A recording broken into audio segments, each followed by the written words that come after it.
আসসালামু আলাইকুম। আমি নাদির আহমেদ নুসাইবা রান্নাঘর থেকে সুস্বাগত। আপনারা সবাই ভালো আছেন? আমার পরিবারের সবাই ভালো আছে আলহামদুলিল্লাহ। আজকে এই রমজানে আপনাদের মাঝে আরও একটা রেসিপি নিয়ে হাজির হলাম, সেটা হলো জিলিপি পিঠা। এটা করতে যা যা লাগছে, এই পিঠা খেতে অনেক সুস্বাদু হয় এবং মচমচে। এটা বানিয়ে অনেক দিন ঘরে রেখে দেওয়া যায়, এক সপ্তাহের মতন। এই পিঠাটা বানাতে আমাদের লাগছে,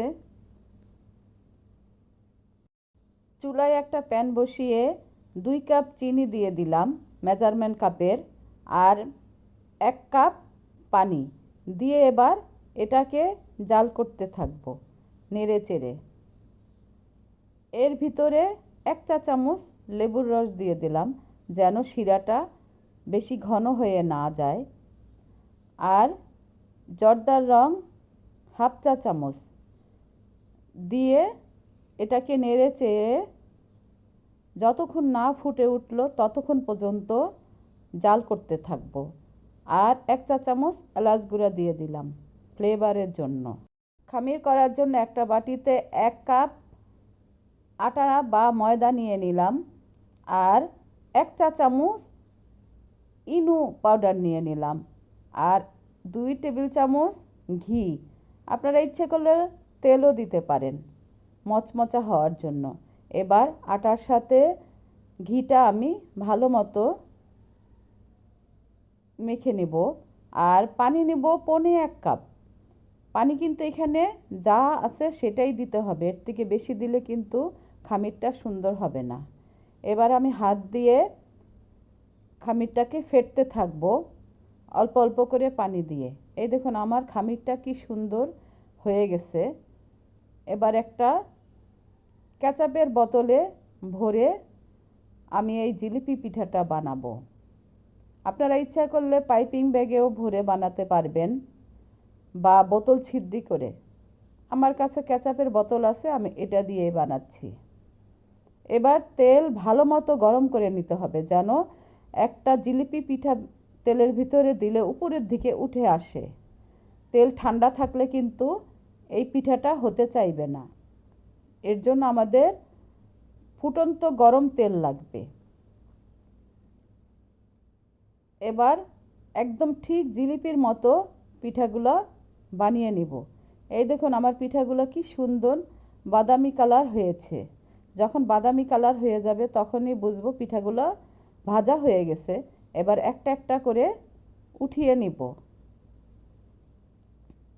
আমি যে আগেই শিরা তৈরি করে রেখেছিলাম, শিরাটা একটু গরম গরম থাকতে হবে। যদি গরম না থাকে তাহলে একটু চুলায় দিয়ে আর একটু গরম করে নেবেন। এবার আমি জিলিপি পিঠাগুলো শিরার ভিতরে চুবিয়ে চুবিয়ে ভিজিয়ে নিচ্ছি। এই শিরার ভিতরে রাখা যাবে না, উঠিয়ে ফেলতে হবে। শিরার ভিতরে রেখে দিলে নরম হয়ে যাবে, তখন মচমচে ভাবটা থাকবে না। তাই আমরা জিলিপি পিঠাগুলো শিরার ভিতরে চুবিয়ে চুবিয়ে উঠিয়ে নেব। এমন করে সবগুলো পিঠা আমি শিরার ভিতর থেকে একটা প্লেটে উঠিয়ে নিচ্ছি। এরপর আমরা পিঠার উপরে শিরাগুলো একটু একটু করে দিতে থাকব। এই দেখুন আমার পিঠাটা কি সুন্দর মচমচে হয়েছে, আর এটা খেতেও অনেক সুস্বাদু হয়। তাই এই রমজানে আপনারা এই পিঠাটা বানিয়ে খাবেন এবং আমার সাথে থেকে আমাকে লাইক, কমেন্ট, শেয়ার, সাবস্ক্রাইব করবেন, ফেসবুকে ফলো দিবেন। এই দেখুন আমার নাতি নুসাইবা পিঠা এখনই খাওয়া ধরেছে। তার জন্য আমি কোনো রেসিপি বানাইলে সেই প্রথম আপনাদেরকে খেয়ে দেখাবে। পিঠাটা কেমন হয়েছে আপনারা তৈরি করে খাবেন এবং আমাকে কমেন্ট করে জানাবেন আমার পিঠাটা কেমন হলো। আপনারা কমেন্ট করলে আমি অনেক উৎসাহ পাই, সামনে এগিয়ে যাওয়ার পথ খুঁজে পাই এবং মনে অনেক আনন্দ পাই।